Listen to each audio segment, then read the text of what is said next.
வணக்கம். செய்திகள் வாசிப்பது சரவணா.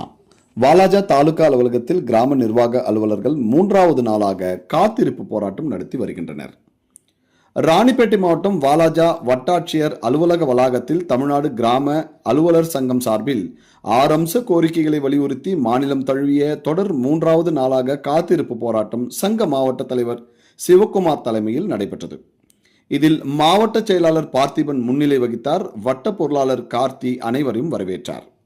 கோரிக்கைகள் என்னவென்றால், நவீனமயமாக்கம் செய்யப்பட்ட கிராம நிர்வாக அலுவலகமாக அமைத்து தரக்கோரியும், கிராம நிர்வாக அலுவலர்களின் கல்வி தகுதியை பட்டப்படிப்பாக மாற்றி அமைக்க கோரியும், தேர்வு நிலை கிராம நிர்வாக அலுவலர் மற்றும் சிறப்பு நிலை கிராம நிர்வாக அலுவலர் என பெயர் மாற்றம் செய்தல் வேண்டியும், பதவி உயர்வில் 30% 50% மாற்றம் செய்து காலவரம்பை 6 ஆண்டுகளில் இருந்து 3 ஆண்டுகளாக மாற்றி தரக்கோரியும், தேர்வு நிலை கிராம நிர்வாக அலுவலர்கள் மற்றும் சிறப்பு நிலை கிராம நிர்வாக அலுவலர்களுக்கு அந்தஸ்துக்கேற்ப ஊதியம் வழங்க வேண்டியும், TSLR பட்டா மாறுதலில் கிராம நிர்வாக அலுவலர்களின் பரிந்துரை பெற வருவாய் மற்றும் பேரிடர் மேலாண்மை துறை முதன்மை செயலாளர் உத்தரவை நடைமுறைப்படுத்த வேண்டும் என 6 அம்ச கோரிக்கைகளை வலியுறுத்தி 40க்கும் மேற்பட்ட கிராம நிர்வாக அலுவலர்கள் கண்டன கோஷங்கள் எழுப்பி தொடர் காத்திருப்பு போராட்டத்தில் ஈடுபட்டனர்.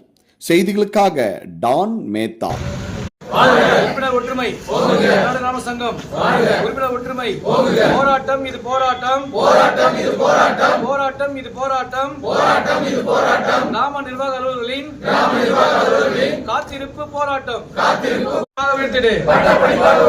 தமிழ்நாடு அரசு தமிழ்நாடு அரசு மாற்றம் செய் மாற்றம் செய் மாற்றம் செய் மாற்றம் செய் மாற்றம் செய் மாற்றம் செய் மாற்றம் செய் மாற்றம் செய் கிராம நிர்வாக அலுவலர்களின் பதவி மாற்றிவிடு பதவி உயர்வு விழுக்காட்டில் 30 விழுக்காடாக இருப்பதை 50 விழுக்காடாக மாற்றிடு.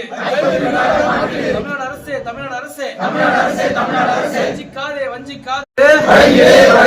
10 ஆண்டு முடித்த கிராம நிர்வாகர்களுக்கு தேர்வு நிலை PO என்று அரசாணை வழங்கிடு.